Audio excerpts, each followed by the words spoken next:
Hello everyone, today we're going to be looking at Insignia Fire TV. This is the F30 series, and what I have here is the 50-inch ultra high definition 4K TV. Behind the TV we have three HDMIs, one of them is the ARC HDMI. There's also inputs for the internet, optical, USB, headphone, and the AV inputs as well. Here is how the remote looks. So you have pretty much all the buttons you can want. You also have the microphone for the Alexa, since this supports the Alexa. So you can click on it and hold that and talk to Alexa. Now let's look at the remote once again. So we have the directional here, up and down. Then we have back button, home button, settings button, pause, backwards, forwards, volume buttons. Then you have for the live TV channels, and here is the button for the live TV once you connect your antenna. Then we have mute settings, and then we have previous apps, so you can check all the recent stuff you watched. And then on the bottom you have four dedicated buttons: Prime Video, Netflix, HBO, and Hulu. And also of course there's a power button on top. And here is the battery, so it uses two AAA batteries. Now let's look at the home menu first. As I was talking, probably saw this thing scrolling. So these are some of these sponsored apps and stuff like that, kind of like a promotional thing. You can click on those if you're interested and learn more. And then right below we also have sponsors, some things. Sometimes I can see a movie or TV show I like, so I will click on it, see which app it's playing on and stuff like that. And then here we have recently used apps. These are some of mine. Then we have next up for you. So if you ended up watching something else on the Amazon Prime on a different TV or this one, this will show up next up for you, so you can continue watching. And the rest of it is pretty much just different movies, different TV shows. And then if we go back to the top, then we have the live section as well. Then we have my stuff, the things you ended up getting. And then if we scroll to the left side, there's quite a few different stuff: App Store, movies, TV shows, and games.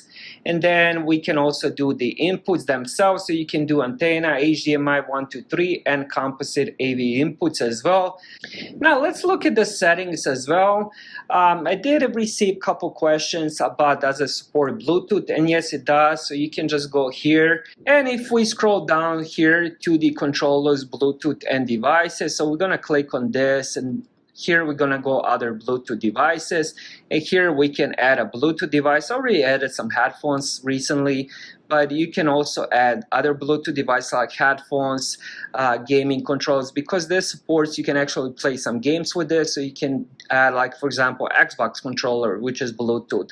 So it's quite interesting. And then let's back out of here and check the other settings. So you have settings for the Alexa, accessibility, device and software, application inputs and stuff like that, accounts and profile.